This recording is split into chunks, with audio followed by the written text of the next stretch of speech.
sur les études, je dirais qu'il faut vraiment choisir ce que vous aimez. Et faut pas forcément écouter ceux qui vont vous pousser à choisir un chemin ou un autre. Enfin, faut vraiment essayer de vous connaître vous-même, savoir ce que vous voulez faire, et ensuite tout donner justement pour faire en sorte que le métier que vous allez avoir, il soit en accord avec justement ce que vous aimez. Bon, bah, salut Raouf. Bienvenue dans ce nouvel épisode de témoignage tuteur. Du coup, aujourd'hui, pour commencer, est-ce que tu veux bien te présenter, nous dire qui tu es en quelques mots, ton prénom, ton âge, d'où tu viens et qu'est-ce que tu fais aujourd'hui? Ah bah déjà bonjour, bonjour Célia et bonjour à ceux qui nous écoutent. Moi je m'appelle Raouf, j'ai 22 ans et là actuellement je suis en deuxième année d'école d'ingénieur aux Arts et Métiers de Paris. Ok, et tu viens d'où du coup? Moi je viens de Paris, je suis de Paris, j'ai fait un an et demi sur le campus de Bordeaux, Ok, aux Arts et Métiers de Bordeaux et ensuite je suis retourné sur Paris là il y a quelques mois. et avant ça, t'as fait quoi comme étude? Ok, alors du coup le parcours que j'ai fait c'est un parcours assez classique hein, pour entrer dans une école d'ingénieur. Donc au lycée j'ai fait lycée général. Moi, je suis de l'ancien bac, donc j'ai fait un bac S. Euh, S, du coup, c'est principalement SVT, physique, chimie et maths. Et, euh, et donc, arrivé en terminale, j'ai regardé un peu les matières où j'étais le meilleur, où j'étais le plus bon et qui me plaisaient le plus. Et en fait, j'ai choisi un peu mon orientation par rapport à ça. Parce que c'est toujours difficile, je pense que le problème, il n'a pas changé aujourd'hui. C'est toujours difficile de s'orienter quand on est en terminale. On ne sait pas forcément, on ne connaît pas vraiment les métiers, etc. Donc moi, je me suis basé sur ce qui me plaisait, sur les matières, et aussi un peu sur des modèles, on va dire. Euh, Par exemple, il y avait Thomas Pesquet, j'avais vu qui avait fait une prépa. Du coup, c'est assez aspirant. C'est On se ton dit que c'est un idole. chemin qui mène en fait à ce genre de métier, ce genre de parcours. Et donc, du coup, j'ai décidé de faire une prépa. Ok. Euh, et, euh, En quelle filière? euh, une prépa physique techno, une prépa à Paris. Et pourquoi physique technologie? C'est parce que c'était assez homogène en termes de matière. On retrouvait un peu de tout et en quantité égale.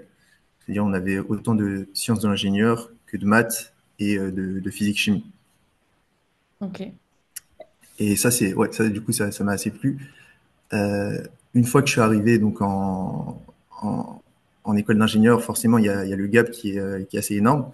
Mais ça permet en fait de continuer à se questionner sur qu'est-ce qu'on veut faire. Puisque une fois qu'on rentre en prépa, on n'est pas forcément enfermé dans la case ingénieur. Pas tout de suite. On a quand même, si on veut se réorienter pour faire une licence, on peut directement après la première année. Et aussi, il y a le parcours de rechercheur qui est possible quand on fait prépa. Donc, je me suis dit qu'il y avait quand même pas mal de possibilités. Bon, finalement, j'ai pris le parcours classique, école d'ingénieur, et j'ai fait une 5,5. Donc, 5,5, ça veut dire que j'ai redoublé la deuxième année de prépa, parce que j'avais pas eu les résultats escomptés.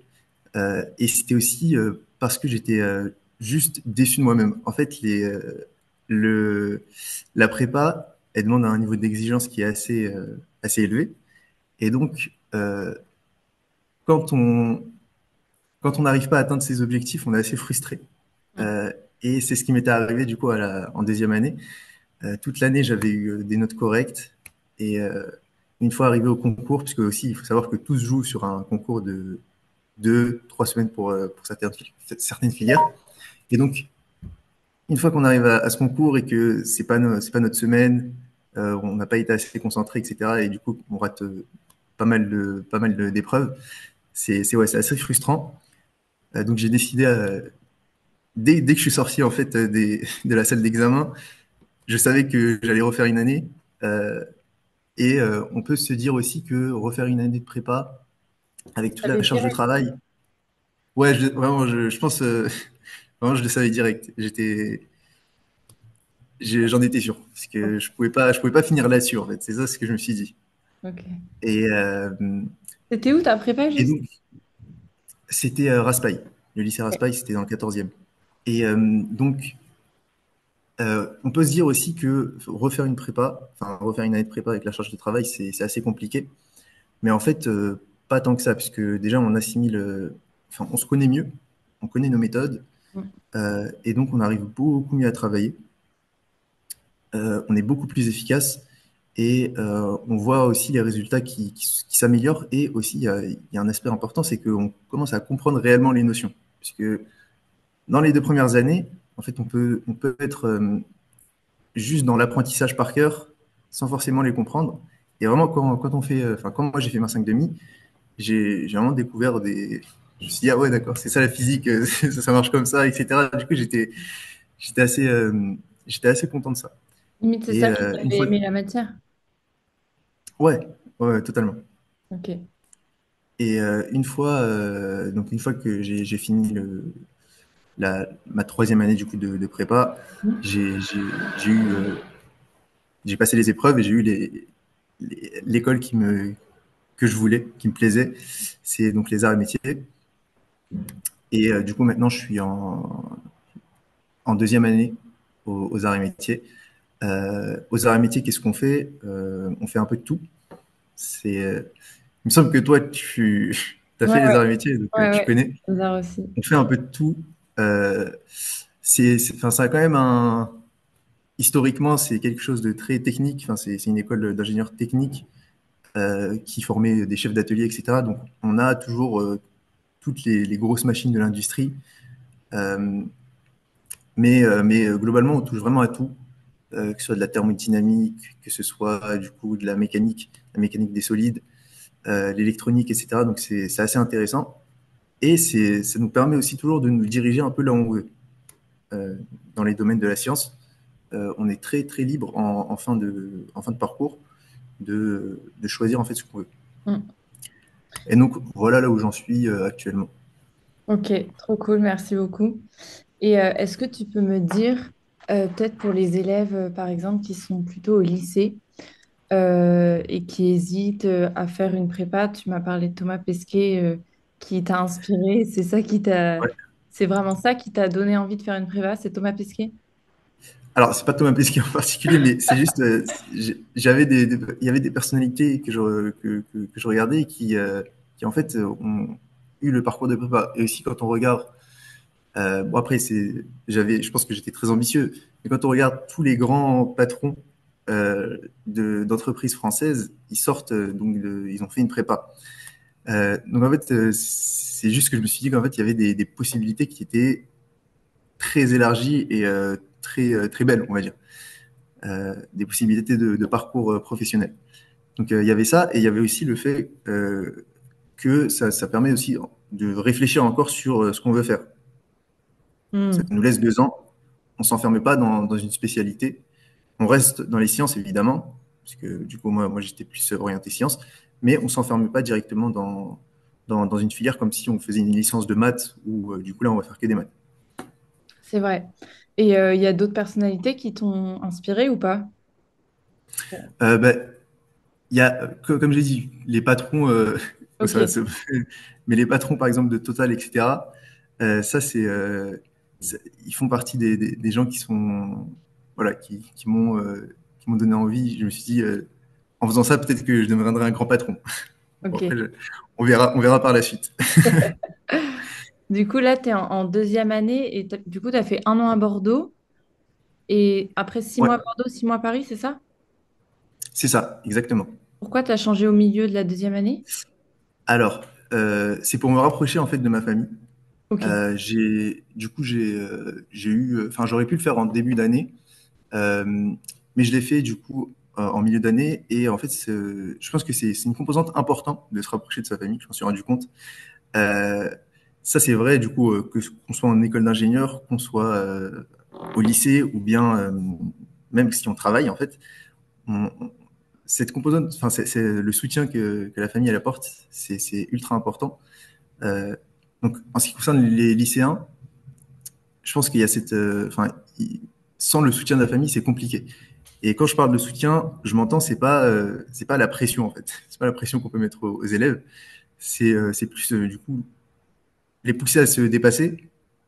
Euh, et si ils n'arrivent pas à atteindre leur objectif, par exemple sur une moyenne en maths ou quoi que ce soit, c'est pas les descendre et leur dire que ce qu'ils ont fait c'est mal, mais plutôt juste les encourager à continuer et avoir de la détermination. Et donc moi, en me rapprochant de ma famille, du coup, c'est un peu ce que j'ai voulu faire. Et aussi, c'est que dans mon parcours futur, bah, il y a moyen que je m'éloigne du cocon familial euh, pour un stage ou pour un double diplôme.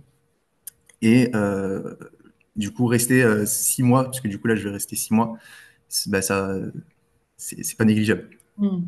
Autre que ça, enfin, en fait, je réfléchis à ce que les lycéens pourraient dire par rapport à la prépa. Enfin, quand tu es lycéen, tu as quand même une vision de la prépa. Tu charbonnes, tu Ouais. vas travailler, c'est horrible, t'as pas de vie pendant 2 ans.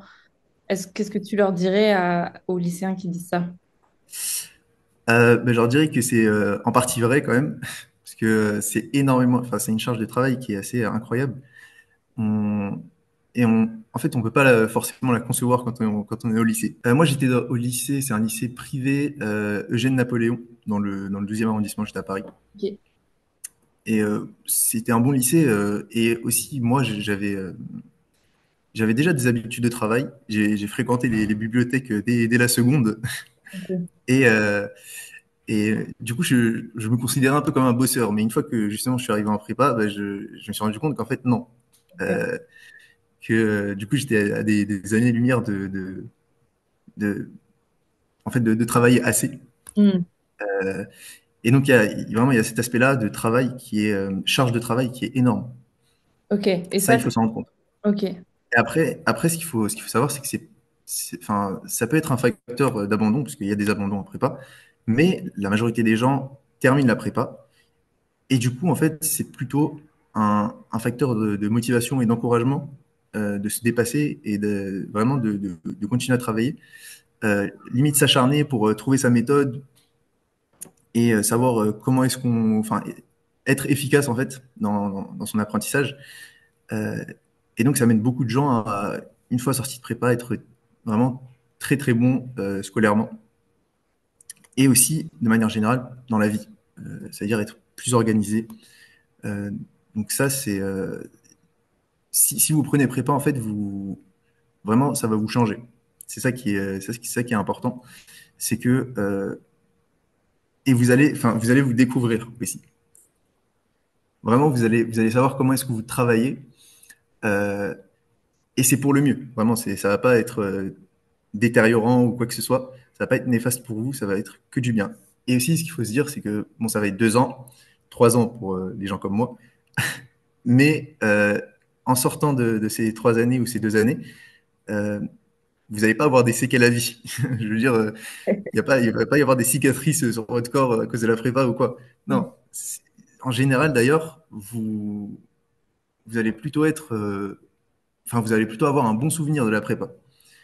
La plupart des gens avec qui je parle, ils ont pas, ils, ils reconnaissent tous, enfin, on reconnaît tous que c'était dur, mais on se dit, il y avait une certaine ambiance où j'étais vraiment le plus concentré possible. Et cette période-là, c'est maintenant qu'on est en école d'ingénieur, et je pense que, enfin, j'ai parlé du coup avec des profs qui sont rentrés dans le monde du travail, ils m'ont dit aussi que c'était dur de retrouver cette sensation-là où on est vraiment dévoué pour ce qu'on fait. Donc voilà, il y a vraiment pas mal de positifs. Mais évidemment, il faut être aussi ambitieux. Faut pas y aller juste, enfin, faut pas y aller en se disant, je vais rien en ressortir de ça, de ce parcours. C'est pas vraiment, faut être déterminé dès le départ aussi. Tu as un conseil à donner à des lycéens qui justement veulent se lancer dans la prépa, mais qui ont un peu peur et qui appréhendent un peu? Franchement, moi, je dis juste enfin, il faut essayer. Si vraiment ils ont envie et que euh, ils ont un objectif derrière, il faut essayer. Après, est-ce que j'ai un conseil? Alors, vis-à-vis du travail, comment est-ce qu'il faut travailler? Je dirais que le plus important, c'est de faire des exercices, évidemment. C'est c'est un peu aussi comment dire, on s'en rend compte en fait que les cours, il faut les connaître, mais que c'est avec les exercices que on va réussir à comprendre, etc. Donc il y a cet aspect-là, mais sinon pour leur donner envie en fait de rejoindre la prépa, un conseil, c'est que vraiment c'est ce que j'ai dit du coup, c'est que ça va les changer en fait. C'est ça le plus grand conseil. Ok. Et est-ce que toi, tu as une idée de ce que tu veux faire après, là, en troisième année? Ouais, moi là, là j'ai un peu enfin, un chemin, c'est que j'ai été accepté du coup dans un double diplôme et c'est pour aller dans une université aux États-Unis. Euh, donc là, ce qui va se passer, c'est que je vais faire un semestre dans un autre campus encore, des arts et métiers, Lequel? et ensuite celui de Metz. Je vais aller à Metz. Ensuite, j'ai mon stage de fin d'études. J'aimerais bien le faire dans une boîte, puisque du coup, l'objectif final, c'est de travailler dans une industrie, enfin dans l'industrie de l'aéronautique. Ok. Et donc, avoir un stage de fin d'études sur une boîte d'aéronautique serait le mieux pour moi. Ok. Euh, mais voilà, du coup, le stage de fin d'études. Et une fois que je fais mon stage de fin d'études, c'est pas fini. Je vais du coup dans l'université aux États-Unis. Donc, l'université, c'est Georgia Tech. Et pourquoi tu as choisi ça? Parce que, alors, ce parcours-là de Georgia Tech, il est assez bien parce qu'il y a vraiment plusieurs avantages. Mhm. Il y a l'avantage financier, puisqu'on sait que les universités aux États-Unis, elles sont très très chères. On parle en termes de centaines, enfin une centaine de milliers d'euros Mhm. pour une année. Et donc en fait, le parcours qui est proposé, c'est un partenariat avec l'école des arts et métiers, qui permet en fait justement d'avoir le diplôme de Georgia Tech en faisant donc un semestre en France, à Metz, et un semestre aux États-Unis, et donc de payer en fait 4 fois moins pour avoir ce diplôme. Et il faut savoir aussi que, enfin, il n'y a pas que l'aspect financier qui est intéressant, c'est que Georgia Tech, c'est une école qui est mondialement reconnue, euh, notamment en mécanique et aussi en aéronautique. Donc justement, c'est là où ça m'intéresse pas mal. Euh, Ça forme énormément d'ingénieurs de la NASA. Donc on en revient à Thomas Pesquet. Mais, Ah, mais, non, mais du coup, ouais, c'est pour ça que j'ai choisi ce double ok. diplôme. Moi, je pense que j'ai toujours voulu avoir des ambitions dans mon parcours académique. Et donc, c'est pour ça que je me suis donné aussi les moyens en première année, puisque c'est sur le classement de première année que ça se joue. Donc, je me suis donné les moyens sur cette première année. Et, euh, et voilà, du coup, ça s'est assez bien passé. Trop bien. Et du coup, après, tu envisages de travailler à la NASA? Alors, ce serait le meilleur. Mais je pense que juste une entreprise tournée sur l'aéro, ce serait déjà pas mal. Et aussi une entreprise aux États-Unis. Euh, L'avantage aussi de faire un double diplôme avec une université états-unienne, c'est que ça nous ouvre un peu les portes des États-Unis. Ok, et maintenant, du coup, on va peut-être parler un petit peu de master. Du coup, toi, qu'est-ce qui t'a donné envie de faire du soutien scolaire? Depuis combien de temps t'en fais chez Master? Euh, et, euh, et pourquoi, en fait, t'en fais? Enfin, qu'est-ce qui... Ouais. Donc, ce qu'il faut savoir, c'est, alors, en prépa, on est comme je disais, on est très sollicité par la charge de travail. Et donc, on a des profs qui sont adéquats, en fait. Des profs qui sont, en général, bon, je sais il y a des profs qui sont mauvais en prépa, mais en général, on a des profs qui sont justement très dévoués, presque autant dévoués que leurs élèves. Et en fait, ça nous montre un autre aspect de l'enseignement. Vraiment, on le voit pas forcément au lycée, mais enfin, moi, en tout cas, les profs que j'ai eus, c'était des profs qui étaient vraiment très, on va dire, attentionnés et, euh, et très engagés, en fait, dans leur métier. Et ça donne justement cette vision de l'enseignement qui est plutôt belle, en fait. Vraiment, ils donnent de leur personne pour enseigner. Et donc ça m'a vraiment plu. Et donc, une fois que je suis sorti de prépa, j'avais cette autre vision de l'enseignement, de la relation élève-enseignant. Et du coup, je me suis dit pourquoi pas justement essayer moi d'enseigner. Étant donné qu'en plus, en sortant de prépa, on se sent avoir les capacités, on sent avoir les capacités. On s'est dit qu'on les a pour pouvoir enseigner à des lycéens. Et c'est là que, un peu par chance, j'ai un ami qui m'a proposé du coup de rejoindre Master, qui m'a dit intéresse-toi à Master, regarde, il y a plusieurs avantages. Et donc j'ai regardé, j'ai postulé, et j'ai été pris. Donc il y a en fait cette envie de transmettre comme on m'a transmis en fait. C'est ça l'idée. Ok, ça fait combien de temps que tu es chez Master? Là, ça va faire un an, je pense. Un an et peut-être un mois. Ok. Et Et est-ce que tu peux nous dire comment ça se passe une session avec toi, une session de cours, ouais, combien t'as d'élèves en tout, et ouais, voilà, comment c'est organisé? ok. Donc, ce qu'il faut savoir, c'est que Master c'est assez challengeant, on va dire, parce que on n'a pas qu'un seul élève sur une heure.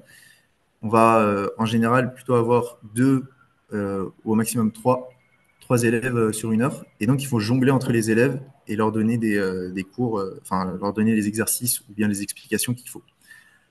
Donc, comment ça se passe une séance en général avec moi? Ce que je vais faire, c'est que lorsque l'élève se connecte, du coup, je vais faire un petit point au départ pour savoir ce qu'il en est, ce qu'il a pu faire euh, dans l'intervalle où je l'ai pas eu. S'il a eu cours avec le professeur qu'on est en train de réviser, avec le professeur qui enseigne la matière qu'on est en train de réviser, je vais lui demander ce qu'ils ont vu en cours et si du coup le chapitre a été compris ou pas, ou s'il y a vraiment des difficultés sur le chapitre sur lequel il est. Une fois qu'on a fait ça, ça me permet du coup de donner des exercices qui sont plus adaptés à ce que l'élève, aux enjeux de l'élève en fait. Et après, c'est globalement beaucoup, enfin c'est surtout des exercices.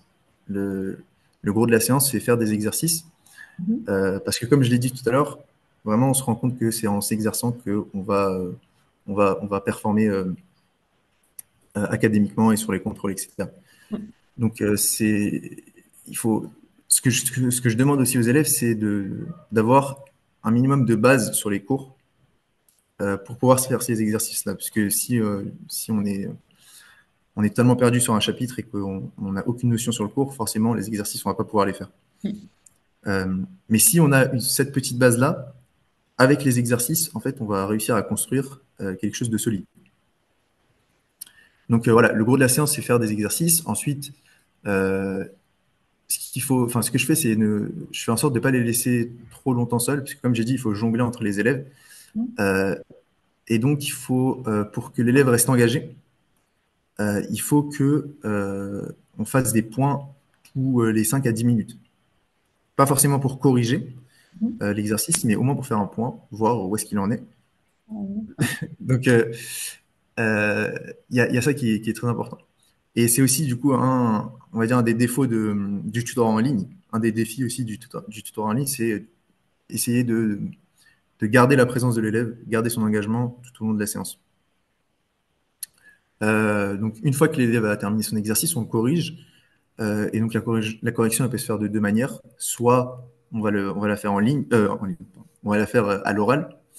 Euh, Lorsque l'élève il a globalement bien réussi son exercice, mais qu'il y a des fautes par-ci par-là, ou bien qu'il a la méthode, mais qu'il y a eu des petites fautes, euh, je préfère faire à l'oral et lui indiquer là où il a eu ses erreurs pour que lui se corrige lui-même, enfin, lui donner des indications.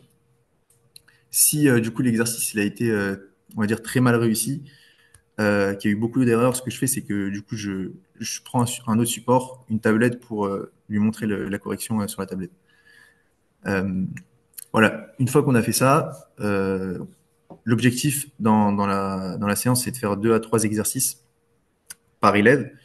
Et donc, à la fin de la séance, euh, je fais un petit point avec l'élève pour lui expliquer, déjà pour lui demander si, évidemment, s'il a eu s'il a des questions à la fin de la séance, et pour lui dire ce que moi j'ai pu voir pendant cette séance-là. Euh, il y a, on se rend compte quand on fait des séances avec un élève que il peut y avoir beaucoup de lacunes sur certains points. Et donc, justement, lui notifier ça et lui demander de revoir son cours sur les chapitres sur lesquels il a des lacunes. Ok. Et si tu as un élève du coup qui a rien compris à son cours, comment ça se passe? Alors, ce que je fais, bah, là, en fait, c'est soit on va attendre. Alors, s'il a eu cours avec son prof et qu'il a rien compris, là, ce que je vais faire, c'est que du coup, je vais essayer de lui faire un point enfin, un point sur, comment dire, c'est faire, enfin, plutôt lui expliquer les points du cours qu'il n'a pas compris. Parfois, en fait, le fait que nous, on explique et que le professeur, enfin, que ce soit pas le professeur qui explique, ça Mhm. permet de débloquer immédiatement. Euh, donc, voilà, c'est ce que je vais essayer de faire. Sinon, si même avec mes explications, il comprend pas, là, c'est assez compliqué.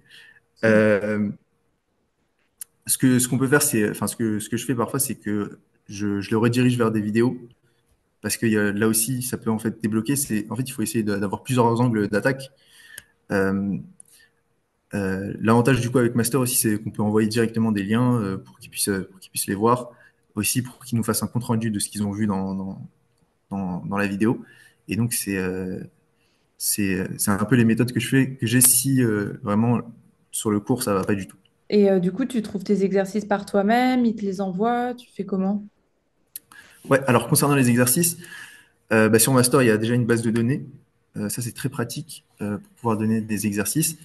Euh, Sinon, il y a donc il y a une base de données qui est intégrée et il y a une autre base de données qui permet de chercher en fait des exercices directement sur Internet avec la liste de tous les chapitres, enfin de tout le programme en fait par classe. Ok. Donc en général, c'est là où je vais piocher mes exercices. Il y a aussi évidemment, lorsque l'élève veut travailler un exercice que son prof lui a envoyé, bah là on va le faire ensemble. C'est quoi du coup, toi, ce que tu aimes le plus dans ton travail chez Master en tant que tuteur? Donc comme je le disais, vraiment c'est le fait que ce soit challengeant, que ça demande beaucoup de concentration, surtout quand on a trois élèves. Ça, c'est vraiment un aspect qui est assez bénéfique. C'est assez bon. C'est assez bon, en fait, pour moi. Euh, c'est assez bon parce que, en fait, on doit être organisé. Hmm. On doit être organisé. Et moi j'aime bien ça. J'aime bien me lancer des défis. Quand j'ai commencé Master, c'était beaucoup plus difficile. Parfois, je rallongeais les séances de plusieurs dizaines de minutes. Et du coup, maintenant, j'ai réussi à mieux m'organiser, à avoir des séances qui sont du coup bien dans les timings. Trop bien. Euh, il y a cette gestion qui est assez intéressante et aussi le fait d'avoir plusieurs élèves, Hmm. euh, c'est aussi très, très enrichissant puisqu'en fait, on est confronté à des difficultés qui sont très différentes. Euh, et donc, devoir s'attarder sur comment résoudre la difficulté de l'élève, comment faire en sorte qu'il comprenne, ça, c'est aussi assez prenant. Et si tu devais décrire ton job en un mot, ce serait quoi? Alors, alors j'avais pas pensé à ça. Là, j'avais pas trop regardé la question. Euh, en un mot, en un mot, bah en vrai, en un mot, je dirais timing. Timing, ok. Parce qu'il faut, ouais, il faut gérer les timings. Ok, est-ce qu'il y a une phrase ou une expression que tu dis souvent à tes élèves ou pas? Alors, ce que je dis souvent, bon, j'ai pas d'expression type, on va dire, mais ce que je répète souvent à mes élèves, c'est est-ce que vous avez des questions? Parce que, en fait, il faut leur donner la parole. Euh, donc, je pense que les adolescents, ils n'ont pas forcément envie de parler aux adultes. Euh, ils ils n'ont pas envie de s'exprimer, surtout justement aux adultes. Et donc même si c'est vis-à-vis des cours, en fait, ils vont pas forcément dire qu'ils ont un problème, qu'ils comprennent pas. Hmm. Euh, ils sont parfois, je pense, bloqués. Je sais pas pourquoi. Enfin, si, je pense que c'est parce que ils s'attendent à recevoir des reproches de la part des adultes. Et donc, ça les restreint en fait dans leur expression. Et du coup, c'est très, très délétère parce que ils peuvent pas, enfin, ils veulent pas dire ce qui les bloque. Et du Et coup, donc, moi, j'essaye vraiment de leur donner la parole. À chaque fois que je termine une explication, je leur demande s'ils ont compris et si ils ont une question. mm. Parce que je pense que c'est super, super important de savoir si, si justement s'il y a un blocage, euh, il faut le savoir pour pouvoir le résoudre, justement. Pour finir, peut-être si tu devais donner un conseil, un seul conseil aux élèves qui t'écoutent, pas forcément sur la prépa, enfin sur n'importe quoi, les études, ton job, la vie, n'importe quoi. Un seul conseil qui t'écoute. Sur les études, je dirais qu'il faut vraiment choisir ce que vous aimez. Euh, et faut pas forcément écouter ceux qui vont vous pousser à faire, à choisir un chemin ou un autre. Enfin, faut vraiment essayer de vous connaître vous-même, savoir ce que vous voulez faire, euh, et ensuite tout donner justement pour faire en sorte que bah, le métier que vous allez avoir, il soit en accord avec justement ce que vous aimez. Et tu as un conseil aussi pour les parents? Ouais, du coup, comme je disais, c'est les parents, enfin les proches et notamment les parents, c'est un soutien qui est très important. Et en fait, quand un élève il se mange en fait des reproches parce qu'il n'a pas réussi à avoir 15 de moyenne, parce qu'il n'a pas réussi à avoir 16 de moyenne, en fait, ça va pas l'aider à les obtenir ces moyennes-là. Il va plutôt se sentir coupable, se sentir stressé, vraiment que des mauvaises émotions, que des mauvaises choses qui vont tourner autour de lui. Et c'est pas ça qui va l'élever, le faire grandir et lui permettre justement d'atteindre ses objectifs. Donc le conseil, c'est vraiment d'être un soutien euh, et un soutien sans jugement en fait, Ouais. sans jugement, euh, justement pour faire en sorte que l'élève se sente bien. Et c'est à partir de là, c'est à partir euh, du bien-être en fait de l'élève qu'on va réussir à tirer quelque chose et à tirer des progressions. Euh, Mm. voilà, c'est le conseil que j'aurais donné aux parents. Bah, merci Raouf pour tous tes Je t'en conseils prie, et tout ton partage d'expérience. En vrai, c'est top. je t'en Je pense prie. que c'est hyper enrichissant pour plein de gens. Enfin, que ce soit les élèves, tuteurs ou parents, là, tu as visé un peu tout le monde, donc c'est cool. Merci déjà pour l'invitation. Moi, ça me fait ultra plaisir de pouvoir participer à ce genre à ce genre d'initiative du coup. Et, euh, et voilà, du coup, on se sent un peu plus, enfin, on sent qu'on fait un peu plus partie de l'entreprise, enfin, de la Startup Master. Ça fait grave plaisir.